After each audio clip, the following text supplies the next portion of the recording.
ನಮಸ್ಕಾರ ಕರ್ನಾಟಕ. ನೀವೊಮ್ಮೆ ಯೋಚನೆ ಮಾಡಿ, ನೀವು ವಿಜಯಪುರದಿಂದ ಬೆಂಗಳೂರಿಗೆ ಹೊರಟಿದ್ದೀರಿ, ಟಿಕೆಟ್ ಕೂಡ ಬುಕ್ ಮಾಡಿದಿರಿ, ಲಗೇಜ್ ಕೂಡ ಪ್ಯಾಕ್ ಮಾಡ್ಕೊಂಡಿದ್ದೀರಿ. ನಿಮ್ಮ ಗುರಿ ಒಂದೇ, ಆದಷ್ಟು ಬೇಗ ರಾಜಧಾನಿ ತಲುಪಬೇಕು ಅಂತ. ಆದ್ರೆ ನಿಮ್ಮ ಪ್ರಯಾಣದ ಮಧ್ಯೆ ಒಂದು ಜಿಲ್ಲೆ ಬರುತ್ತೆ ನೋಡಿ, ಆ ಜಿಲ್ಲೆ ಹೆಸರೇ ಗದಗ. ಅಲ್ಲಿ ನಿಮ್ಮ ರೈಲು ನಿಲ್ಬೇಕು, ಇಂಜಿನ್ ಬದಲಾಗಬೇಕು, ದಿಕ್ಕು ಬದಲಾಗಬೇಕು. ಇದಕ್ಕೆ ಕನಿಷ್ಠ ಅರ್ಧ ಗಂಟೆಯಿಂದ 40 ನಿಮಿಷ ವ್ಯರ್ಥವಾಗುತ್ತೆ. ಈ ಸಮಯವನ್ನು ಉಳಿಸೋಕೆ ಸರ್ಕಾರ ಒಂದು ಪ್ಲಾನ್ ಮಾಡಿತ್ತು, ಅದೇ ಗದಗ ಬೈಪಾಸ್ ರೈಲು ಮಾರ್ಗ. ಕೇಳೋಕೆ ಎಷ್ಟು ಚೆನ್ನಾಗಿದೆ ಅಲ್ವಾ? ಸಮಯ ಉಳಿಯುತ್ತೆ, ಪ್ರಯಾಣ ಸುಲಭವಾಗುತ್ತೆ. ಆದ್ರೆ ಈ ಒಂದು ಪುಟ್ಟ ರೈಲು ಹಳಿ ಈಗ ದೊಡ್ಡ ಹೋರಾಟಕ್ಕೆ ಕಾರಣವಾಗ್ತಾ ಇದೆ. ಒಂದ್ ಕಡೆ ವಿಜಯಪುರ ಮತ್ತು ಬಾಗಲಕೋಟೆ ಜನರ ವೇಗದ ಪ್ರಯಾಣ ಕನಸು, ಇನ್ನೊಂದು ಕಡೆ ಗದಗ ಜಿಲ್ಲೆಯ ಜನರ ಅಸ್ತಿತ್ವದ ಪ್ರಶ್ನೆ. ಯಾಕೆ ಈ ಗದಗ ಜನರು ಈ ಬೈಪಾಸ್ ಮಾರ್ಗವನ್ನು ವಿರೋಧ ಮಾಡ್ತಾ ಇದ್ದಾರೆ? ಈ ರೈಲು ಹಳಿ ಹಾಕಿದರೆ ಗದಗ ನಗರಕ್ಕೆ ಆಗುವ ನಷ್ಟವೇನು? ವೀಕ್ಷಕರೇ, ಇದೊಂದು ಕೇವಲ ಒಂದು ರೈಲ್ವೆ ಲೈನ್ ವಿಷಯವಲ್ಲ, ಇದು ಉತ್ತರ ಕರ್ನಾಟಕದ 2 ಭಾಗಗಳ ನಡುವಿನ ಹಗ್ಗ ಜಗ್ಗಾಟ. ಇವತ್ತಿನ ವಿಡಿಯೋದಲ್ಲಿ ನಾವು ಈ ವಿವಾದದ ಒಳಗಿರುವಂತ ಅಸಲಿ ಕಥೆಯನ್ನು ಬಿಚ್ಚಿಡ್ತೀವಿ. ಎಲ್ಲಿಯೂ ಹೋಗ್ಬೇಡಿ, ಇದು ರೈಲ್ವೆ ರಾಜಕೀಯ ಆಳವಾದ ವಿಶ್ಲೇಷಣೆ. ಸ್ನೇಹಿತರೆ, ವೆಲ್ಕಮ್ ಬ್ಯಾಕ್ ಟು ಐಫೈ ಕನ್ನಡ ಯೂಟ್ಯೂಬ್ ಚಾನಲ್. ನಾನು ನಿಮ್ಮ ಬಗ್ಗೆ. ನೀವೇನಾದ್ರೂ ನಮ್ಮ ಚಾನಲ್ಗೆ ಹೊಸಬ್ರಾಗಿದೆ, ತಪ್ಪದೆ ನಮ್ಮ ಚಾನಲ್ ಸಬ್ಸ್ಕ್ರೈಬ್ ಮಾಡ್ಕೊಂಡು ಪಕ್ಕದಲ್ಲಿರುವಂತ ಬೆಲ್ ಐಕಾನ್ ಕ್ಲಿಕ್ ಮಾಡಿ, ಯಾಕಂದ್ರೆ ಇದೇ ತರ ರೈಲ್ವೆ ರಿಲೇಟೆಡ್ ವಿಡಿಯೋಗಳು ನಿಮಗೆ ಬೇರೆಲ್ಲೂ ಸಿಗಲ್ಲ. Let's start the video. ಮೊದಲಿಗೆ ನಾವು ಭೂಗೋಳವನ್ನು ಅರ್ಥ ಮಾಡಿಕೊಳ್ಳೋಣ. ಉತ್ತರ ಕರ್ನಾಟಕ ಜನರಿಗೆ ಬೆಂಗಳೂರು ಅಂದ್ರೆ ಬರೀ ಒಂದು ನಗರವಲ್ಲ, ಅದು ಉದ್ಯೋಗದ ತಾಣ, ಆರೋಗ್ಯ ಕೇಂದ್ರ. ವಿಜಯಪುರ ಮತ್ತು ಬಾಗಲಕೋಟೆಯಿಂದ ಪ್ರತಿ ದಿನ ಸಾವಿರಾರು ಜನ ಬೆಂಗಳೂರಿಗೆ ಪ್ರಯಾಣ ಮಾಡ್ತಾರೆ. ಸದ್ಯಕ್ಕೆ ಇರುವಂತಹ ರೈಲು ಮಾರ್ಗ ಹೇಗಿದೆ ಅಂದ್ರೆ, ವಿಜಯಪುರದಿಂದ ಹೊರಟು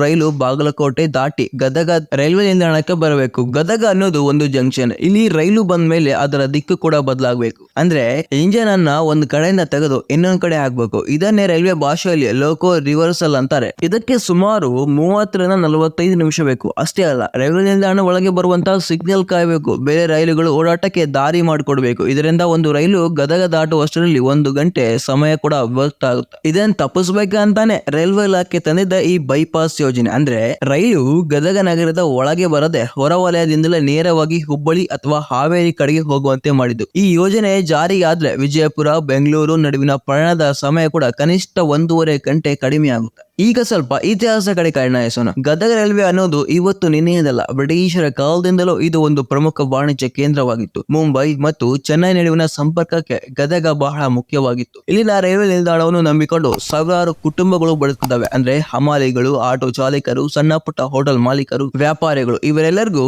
ರೈಲ್ವೆ ಬಂದ್ರೆ ಮಾತ್ರ ಹೊಟ್ಟೆ ತುಂಬುತ್ತೆ. ಈಗ ಬೈಪಾಸ್ ಬಂತು ಅಂತ ಅಂದ್ಕೊಳ್ಳಿ, ಏನಾಗುತ್ತೆ? ವಿಜಯಪುರದಿಂದ ಬರುವಂತ ಪ್ರಮುಖ ರೈಲುಗಳು ಗದಗ ನಗರಕ್ಕೆ ಬರುವುದೇ ಇಲ್ಲ. ಅವು ಸಿಟಿಯಿಂದ 5-6 ಕಿಲೋಮೀಟರ್ ದೂರದಲ್ಲಿಯೇ ಪಾಸ್ ಆಗಿಬಿಡ್ತವೆ. ಆಗ ಗದಗ ಜನರಿಗೆ ಬೆಂಗಳೂರಿಗೆ ಹೋಗಲು ರೈಲ್ವೆ ಸಿಕ್ಕದಂತಾಗುತ್ತೆ, ಅಥವಾ ಅವರು ಸಿಟಿಯಿಂದ ಅಷ್ಟು ದೂರ ಹೋಗಿ ರೈಲು ಹಿಡಿಯಬೇಕಾಗುತ್ತೆ. ಇದು ಕೇವಲ ಅನಾನುಕೂಲವಲ್ಲ, ಇದು ಗದಗ ನಗರದ ಆರ್ಥಿಕತೆ ಮೇಲೆ ಆಗುವಂತ ದೊಡ್ಡ ಹೊಡೆತ. ಇದೇ ಕಾರಣಕ್ಕೆ ಗದಗದಲ್ಲಿ ಈಗ ಪ್ರತಿಭಟನೆಗಳು ಕಿಡಿ ಹೊತ್ತಿಕೊಂಡಿವೆ. ಅಲ್ಲಿನ ರೈಲ್ವೆ ಹೋರಾಟ ಸಮಿತಿ ಮತ್ತು ಸಾರ್ವಜನಿಕ ಕೇಳುತ್ತಿರೋದು ಒಂದೇ ಮಾತು: ನಮ್ಮನ್ ಬಿಟ್ಟು ರೈಲು ಎಲ್ಲಿಗೆ ಹೋಗುತ್ತೆ? ವೀಕ್ಷಕರೇ, ಇಲ್ಲಿ ಒಂದು ವಿಷಯವನ್ನು ಗಮನಿಸಲೇಬೇಕು. ಯಾವುದೇ ಹೊಸ ಯೋಜನೆ ಬಂದಾಗ ಅದಕ್ಕೆ ಲಾಭ ಮತ್ತು ನಷ್ಟ ಎರಡೂ ಇರುತ್ತೆ. ರೈಲ್ವೆ ಇಲಾಖೆ ದೃಷ್ಟಿಯಿಂದ ಬೈಪಾಸ್ ಅನಿವಾರ್ಯ, ಯಾಕಂದ್ರೆ ಹಳಿಗಳ ಮೇಲೆ ಒತ್ತಡ ಹೆಚ್ಚುತ್ತದೆ. ಡೇ ಬೈ ಡೇ ರೈಲುಗಳ ಸಂಖ್ಯೆ ಹೆಚ್ಚಾಗ್ತಾ ಇದೆ. ಪ್ರತಿ ರೈಲು ಗದಗ ನಿಲ್ದಾಣದಲ್ಲಿ ಗಂಟೆಗಟ್ಟಲೆ ಕಾಯ್ತಾ ಕೂತ್ರೆ ಬೇರೆ ರೈಲುಗಳ ಸಂಚಾರಕ್ಕೆ ಅಡ್ಡಿ ಆಗುತ್ತೆ ಅಲ್ವಾ? ಅಲ್ಲದೆ ಇಂಧನಗಳ ವ್ಯರ್ಥ ಕೂಡ ಆಗುತ್ತೆ. ವಿಜಯಪುರ ಮತ್ತು ಬಾಗಲಕೋಟೆ ಜನರ ವಾದ ಕೂಡ ಸರಿಯಾಗಿಯೇ ಇದೆ. ನಾವು ಯಾಕೆ ಪ್ರತಿ ಬಾರಿಯೂ ಗದಗದಲ್ಲಿ ಗಂಟೆಗಟ್ಟಲೆ ಕಾಯ್ಬೇಕು? ನಮಗೂ ವೇಗದ ಪ್ರಯಾಣ ಬೇಕು ಅನ್ನೋದು ಅವರ ಹಕ್ಕುತ್ತಾರ. ಆದ್ರೆ ಗದಗ ಜನರ ನೋವು ಬೇರೆನೇ ಇದೆ. ಅವರು ಹೇಳೋದೇನಂದ್ರೆ, ನೀವು ಬೈಪಾಸ್ ಮಾಡಿ, ನಿಮಗೂ ಅಭಿವೃದ್ಧಿ ಬೇಡ ಅಂತೇನಲ್ಲ, ಆದ್ರೆ ಗದಗ ನಗರವನ್ನು ಸಂಪೂರ್ಣವಾಗಿ ಕಡೆಗಣಿಸಬೇಡಿ, ನಮಗೂ ರೈಲು ಸಿಗುವಂತೆ ವ್ಯವಸ್ಥೆ ಮಾಡಿಕೊಡಿ. ಈಗ ವಿವಾದ ಇರೋದು ಬೈಪಾಸ್ ಬೇಕೋ ಬೇಡೋ ಅನ್ನೋದಕ್ಕಿಂತ ಹೆಚ್ಚಾಗಿ ಇದು ಹೇಗೆ ಕಾರ್ಯರೂಪಕ್ಕೆ ಬರಬೇಕು ಅನ್ನೋದರ ಮೇಲೆ. ವೀಕ್ಷಕರೇ, ಈ ಬೈಪಾಸ್ ಯೋಜನೆಯ ತಾಂತ್ರಿಕ ಮೊಗಲುಗಳನ್ನು ನೋಡೋಣ. ರೈಲ್ವೆ ಇಲಾಖೆ ಆಗಿರುವಂತಹ ಪ್ಲಾನ್ ನ ಪ್ರಕಾರ ಗದಗ ನಗರ ಹೊರವಲಯದಲ್ಲಿ ಒಂದು ಹೊಸ ಹಳಿ ನಿರ್ಮಾಣವಾಗುತ್ತೆ. ಈ ಹಳಿ ನೇರವಾಗಿ ವಿಜಯಪುರ ಮಾರ್ಗವನ್ನು ಹುಬ್ಬಳ್ಳಿ ಮಾರ್ಗಕ್ಕೆ. ಇದಕ್ಕಾಗಿ ಸರ್ಕಾರ ಈಗಾಗಲೇ ಭೂಸ್ವಾಧೀನ ಪ್ರಕ್ರಿಯೆಗೆ ಮುಂದಾಗಿದೆ. ಆದರೆ ಗದಗದಲ್ಲಿ ರೈತರು ಮತ್ತು ಜನಸಾಮಾನ್ಯರು ಈ ಹಳಿ ತಮ್ಮ ಭೂಮಿಯನ್ನು ಹಾದು ಹೋಗುವುದರಲ್ಲಿ ವಿರೋಧ ಮಾಡ್ತಿದ್ದಾರೆ. ಅವರ ಪ್ರಕಾರ ಇದು ಫಲವತ್ತಾದ ಜಮೀನು. ಇನ್ನು ನಗರದ ಜನರ ಪ್ರಕಾರ ಒಮ್ಮೆ ಬೈಪಾಸ್ ಶುರುವಾದ್ರೆ ಸೂಪರ್ ಫಾಸ್ಟ್ ರೈಲುಗಳೆಲ್ಲ ಅಲ್ಲಿಂದೆಲ್ಲ ಹೋಗ್ತವೆ. ಆಗ ಗದಗ ನಿಲ್ದಾಣ ಕೇವಲ ಪ್ಯಾಸೆಂಜರ್ ರೈಲುಗಳಿಗೆ ಮಾತ್ರ ಸೀಮಿತವಾಗಿ ಬಿಡುತ್ತೆ ಅಂತ. ಒಂದು ಕಾಲದಲ್ಲಿ ವಿಜೃಂಭಿಸುತ್ತಿದ್ದ ಗದಗ ಜಂಕ್ಷನ್ ತನ್ನ ಪ್ರಾಮುಖ್ಯತೆಯನ್ನು ಕಳೆದುಕೊಳ್ಳಬಹುದು ಎಂದ ಆತಂಕ ಅವರಲ್ಲಿ ಕಾಡ್ತಾ ಇದೆ. ಇದನ್ನೇ ಗದಗ ಜನರು ಅಸ್ತಿತ್ವದ ವಾದ ಎಂದು ಕರೆಯುತ್ತಿದ್ದಾರೆ. ಅಂದ್ರೆ ನಮ್ಮ ನಗರದ ಇತಿಹಾಸ ಮತ್ತು ಅಭಿವೃದ್ಧಿಯನ್ನು ಬಲಿಕೊಟ್ಟು ಬೇರೆಯವರಿಗೆ ಅನುಕೂಲ ಮಾಡಿಕೊಡ್ಬೇಕಾ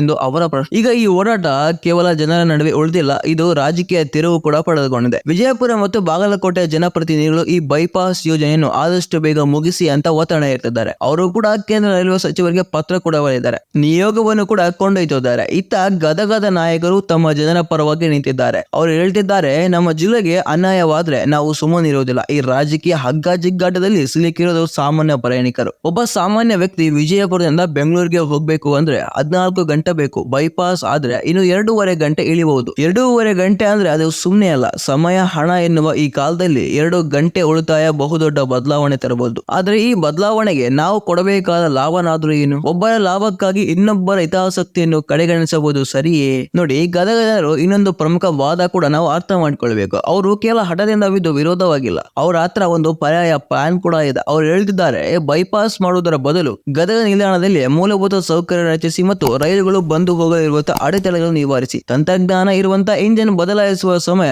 ಕಡಿಮೆ ಮಾಡಿ. ಆದ್ರೆ ರೈಲ್ವೆ ಇಲಾಖೆ ಪ್ರಕಾರ ಇದು ದೀರ್ಘಕಾಲದ ಪರ್ಯಾಯವಲ್ಲ. ಯಾಕೆಂದ್ರೆ ಸಿಟಿಗಳ ಒಳಗಡೆ ಜಾಗಗಳ ಅಭಾವ ಇದೆ, ಹಳ್ಳಿಗಳನ್ನು ವಿಸ್ತರಿಸಲು ಸಾಧ್ಯವಿಲ್ಲ. ಹೀಗಾಗಿ ಹೊರವಲಯವೇ ಅವರಿಗೆ ಅನಿವಾರ್ಯವಾಗಿದೆ. ಇಲ್ಲಿ ನಮಗೆ ಕಾಣೋದು ಅಭಿವೃದ್ಧಿ 2 ಮುಖಗಳು. ಒಂದು ಕಡೆ ವೇಗ, ಇನ್ನೊಂದು ಕಡೆ ಒಳಗೊಳ್ಳುವಿಕೆ. ವಿಜಯಪುರ ವೇಗ ಬೇಕು, ಗದಗಕ್ಕೆ ರೈಲು ಬೇಕು. ಈ ಎರಡೂ ಒಟ್ಟಿಗೆ ಸಾಧಿಸುವುದು ಹೇಗೆ? ನೋಡಿ, ಬೈಪಾಸ್ ಮಾರ್ಗ ಬಂದ್ರೆ ಆಗುವ ಅನಾಹುತಗಳ ಬಗ್ಗೆ ಗದಗ ಹೋರಾಟಗಾರರು ಕೆಲವು ಅಪಘಾತಕಾರಿ ಅಂಶಗಳನ್ನು ಕೂಡ ಮುಂದಿಟ್ಟಿದ್ದಾರೆ. ನೋಡಿ, ಮೊದಲನೇದಾಗಿ ಈ ಗದಗ ನಿಲ್ದಾಣಕ್ಕೆ ಬರುವಂತಹ ಆದಾಯ ಗಣನೀಯವಾಗಿ ಇಳಿಕೆ ಆಗುತ್ತೆ. ಎರಡನೇದಾಗಿ ಗದಗ ನಗರ ಸುತ್ತಮುತ್ತ ಬೆಳೆಯುತ್ತಿರುವಂತಹ ಸಣ್ಣ ಉದ್ಯಮಿಗಳು ಹೊಡೆತ ಬೀಳುತ್ತೆ. ಮೂರನೇದಾಗಿ ಉತ್ತರ ಕರ್ನಾಟಕದ ರೈಲ್ವೆ ಜಾಲದಲ್ಲಿ ಗದಗ ಹೊಂದಿದ್ದ ಕೇಂದ್ರ ಸಾಮಾನ್ಯದಲ್ಲ, ಅದು ಸ್ಥಾನಮಾನ ಕೂಡ ಕಳ್ಕೋಬೇಕಾಗುತ್ತೆ. ಇದಕ್ಕಿಂತ ದೊಡ್ಡ ತಲೆನೋವೇನಪ್ಪಾ ಅಂದ್ರೆ ಗದಗ ಜನರು ಬೆಂಗಳೂರಿಗೆ ಹೋಗ್ಬೇಕಂದ್ರೆ ತಮ್ಮದೇ ಊರಿನ ಹೊರಗೆ ಹೋಗಿ ರೈಲು ಹಿಡಿಬೇಕು ಅನ್ನೋ ಪರಿಸ್ಥಿತಿ. ಅಂದ್ರೆ ಮನೆ ಬಾಗಿಲಲ್ಲಿ ಬಸ್ ಇದ್ರು ಊರ ಹೊರಗೆ ಹೋಗಿ ಹತ್ತಬೇಕು ಅಂದಾಗ. ಆದ್ರೆ ವಿಜಯಪುರ ಜನರ ಪ್ರಶ್ನೆ ಕೂಡ ಇದೆ, ನಿಮ್ಮ ನಿಲ್ದಾಣದ ಪ್ರಾಮುಖ್ಯತೆ ಉಳಿಸಿಕೊಳ್ಳಲು ನಾವು ಯಾಕೆ ಪ್ರತಿದಿನ ತಡವಾಗಿ ಬೆಂಗಳೂರಿಗೆ ಹೋಗ್ಬೇಕು? ಸಾವಿರಾರು ಜನರ ಸಮಯಕ್ಕೆ ಬೆಲೆನೇ ಇಲ್ವಾ? ಈ ಪ್ರಶ್ನೆಗೆ ಉತ್ತರ ಅಷ್ಟು ಸುಲಭವಾಗಿ ಸಿಗ್ತಾ ಇಲ್ಲ ವೀಕ್ಷಕರೇ. ವಾಸ್ತವದಲ್ಲಿ ಈ ಸಮಸ್ಯೆ ಇವತ್ತಿನದಲ್ಲ,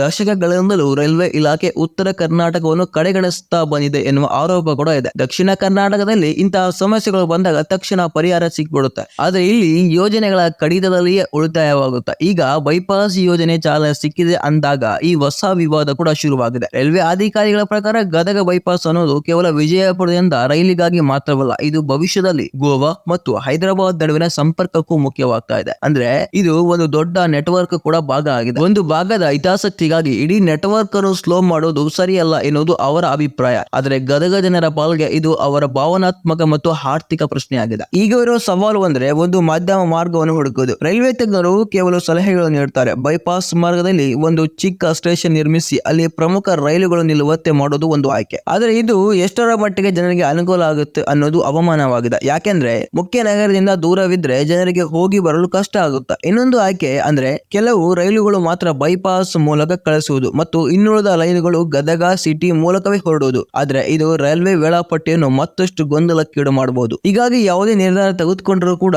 ಅದು ಒಂದು ಕಡೆ ಅಸಮಾಧಾನ ತರೋದು ಗ್ಯಾರಂಟಿ. ಈ ಇಡೀ ವಿವಾದವನ್ನು ನೋಡುತ್ತಿದ್ದಾರೆ ನಮಗೆ ಒಂದು ವಿಷಯ ಸ್ಪಷ್ಟವಾಗುತ್ತೆ, ಅಭಿವೃದ್ಧಿ ಅನ್ನೋದು ಎಲ್ಲರಿಗೂ ಒಂದೇ ತರ ಇರುವುದಿಲ್ಲ. ಒಬ್ಬರಿಗೆ ಇದು ಪ್ರಗತಿ ಅಂತ ಅನಿಸಿದ್ರೆ ಇನ್ನೊಬ್ಬರಿಗೆ ಅದು ಮಾರಕ ಅಂತ ಅನಿಸಬಹುದು. ವಿಜಯಪುರ ಮತ್ತು ಬಾಗಲಕೋಟೆ ಜನರಿಗೆ ಇದು ಬೈಪಾಸ್ ಒಂದು ವರದಾನ, ಅವರ ವ್ಯಾಪಾರ, ಉದ್ಯೋಗ ಮತ್ತು ಶಿಕ್ಷಣಕ್ಕೆ ಇದು ಹೊಸ ವೇಗ ನೀಡುತ್ತೆ. ಆದ್ರೆ ಗದಗ ಜನರಿಗೆ ಇದು ಅವರ ಬದುಕಿನ ಮೂಲಕ್ಕೆ ಕೈ ಹಾಕಿದಂತೆ. ಈಗ ಬೇಕಾಗಿರೋದು ಹಠಮಾರಿ ಧೋರಣೆ ಅಲ್ಲ, ಬದಲಾಗಿ ಪರಸ್ಪರ ಮಾತುಕತೆ. ವಿಜಯಪುರ ಮತ್ತು ಗದಗ ಎರಡು ನಮ್ಮದೇ ನಾಡಿನ ಭಾಗಗಳು. ಈ ಎರಡೂ ಜಿಲ್ಲೆಗಳ ಜನರ ಹಿತಾಸಕ್ತಿ ಕಾಪಾಡುವುದು ಜವಾಬ್ದಾರಿಯ ಸರ್ಕಾರ ಮೇಲಿದೆ. ಕೊನೆಯದಾಗಿ ನಾವು ಕೇಳಬೇಕಾಗಿರೋದು ಒಂದೇ ಪ್ರಶ್ನೆ, ನಾವು ಕೇವಲ ವೇಗಕ್ಕಾಗಿ ನಮ್ಮವರನ್ನೇ ಹಿಂದೆ ಇಟ್ಟು ಹೋಗ್ಬೇಕಾ ಅಥವಾ ಎಲ್ಲವನ್ನು ಜೊತೆಗೆ ಕರೆದುಕೊಂಡು ಸ್ವಲ್ಪ ನಿಧಾನವಾಗಿ ಹೋದ್ರೂ ಪರವಾಗಿಲ್ವಾ?